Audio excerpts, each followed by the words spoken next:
Welcome back. David Heurtel in for Aaron and Natasha. Well, we talked about this all throughout the summer, the airline delay nightmares that you have probably been through. We've all been subject to it or know somebody that went through it. Well, now the big issue, and it was the same thing this summer, is about compensation. When there's these long delays, airlines are supposed to compensate, but there are loopholes and there are ways to get around it. But there's still some nightmare stories of people on the same flight, some of them getting compensation and some of them not. And regardless of the airline, WestJet, Transat, Air Canada, the stories keep coming in. So to help us try to make some sense, always great to speak with John Gradek, faculty lecturer of operations and integrated aviation management at McGill University. John, thank you for taking the time this afternoon. David, it's been a pleasure here. Thank you. So, John, well, how do you want to take this? Because, again, when we read these reports, another report today saying, like, for the same flight, some people get $1,000 compensation and other people not.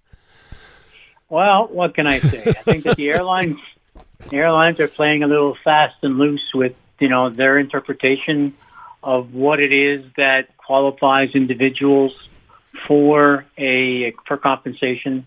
I think that there has been some moves afoot by the airline industry to kind of challenge the regulations that are out there, and they're going to federal court appealing some of the decisions made by the Transportation Council and Ottawa, the CTA, and and it looks like to me these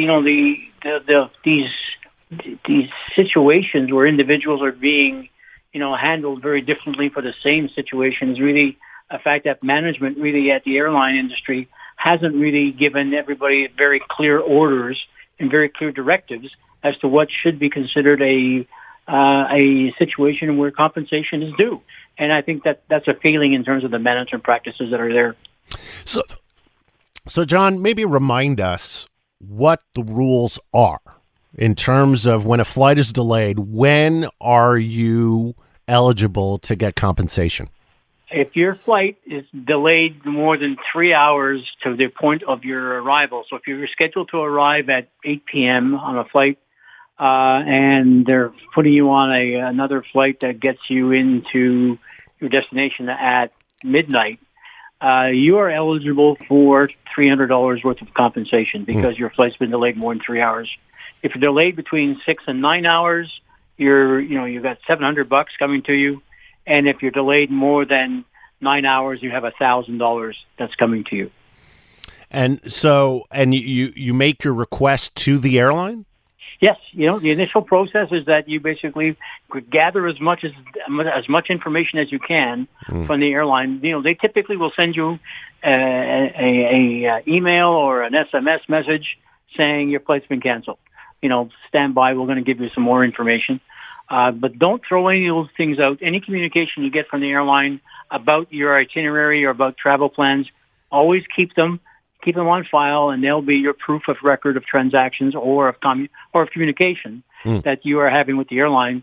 And then you have 30 days to basically make your request to the airline to provide you with the compensation, and then they have 30 days to get back to you saying yes or no. Your request for compensation is either accepted or not accepted.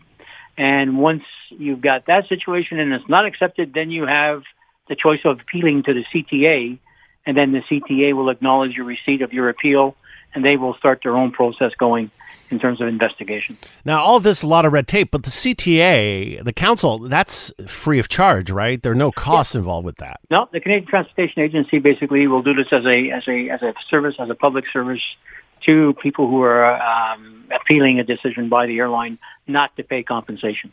So what's the terminology about the loophole? Because it's something having to do with operational issues or whatever. What's the loophole that airlines can use to try to get out of compensation here? It's called airline control. Control. Out of the airline's control. Right. So, there are unfortunately, there are 3 qualifiers associated with these cancellations or these disruptions. Delays. An operation can be disrupted, and it's entirely within the airline's control that disruption took place, or it's outside of the airline's. It's still within the airline's control, but due to safety reasons. And then the third one is things that are outside the airline's control altogether. Right. So if it's outside the airline's control, no compensation. If it's within the airline's control, but for safety reasons, still no compensation. The only time you get compensation if the delay is totally within the airline's control. So, and what's been happening since the summer is apparently the labor shortage is something that is beyond the airline's control, right? Yeah, and that's what they're claiming. They're saying, well, we're short a pilot or we're short a flight attendant. Yeah. Therefore, that's basically a reason for us to basically not pay you any compensation. But they still sold the flight originally. Of course. Knowing they wouldn't have a pilot or a crew. Well, it doesn't really matter when, whether, the pilot may, call in sick, 2 or 3 hours before the flight. And so that's why you have reserves. That's why the airlines have reserves. They have reserve flight crew. They have reserve flight attendants. And there's a reason why those reserves are there, is to basically cover off any disruption to a planned schedule, of an employee. So my view is that, they basically miscalculated the number of reserves. They underestimated reserves, and they didn't really do a good job of estimating the number of people they need to fly the airplanes that they've scheduled. And so you mentioned earlier that the airlines were actually challenging even that rule, even if they try to get around it. Where's that challenge at right now? Right now it's sitting in federal court. The Federal Court of Canada is hearing 2 appeals, one from WestJet and one from Air Canada on the same issue. And they are looking at trying to figure out, they're using the argument that, these compensation parameters and these regulations are in violation of the Montreal Convention. It's been around about 60 years.